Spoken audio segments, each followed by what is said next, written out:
termes d'étirement, vous savez que nous, ce qu'on craint le plus dans une équipe, c'est la blessure. Les étirements, l'échauffement font partie prenante de nos programmes de prévention.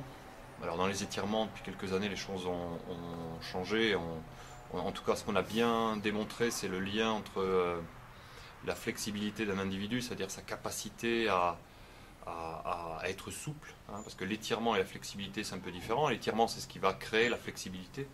On sait que plus on est flexible et moins on aura de lésions musculaires et tendineuses, mais aussi plus on aura, je dirais dans la vie quotidienne, on aura plus de facilité à accomplir certains mouvements. Donc là, il y a un lien direct, hein, entre l'entreprise et l'équipe, c'est-à-dire qu'on diminue le risque de blessures musculo-tendineuses, mais aussi on améliore le port de l'individu, voilà, sa capacité à bouger. Alors l'échauffement aussi, bien évidemment, alors là-dessus il y a plein de standards d'échauffement, il y a plein de protocoles. En tout cas, ce qui est sûr, c'est qu'on ne démarre jamais une activité abrupte.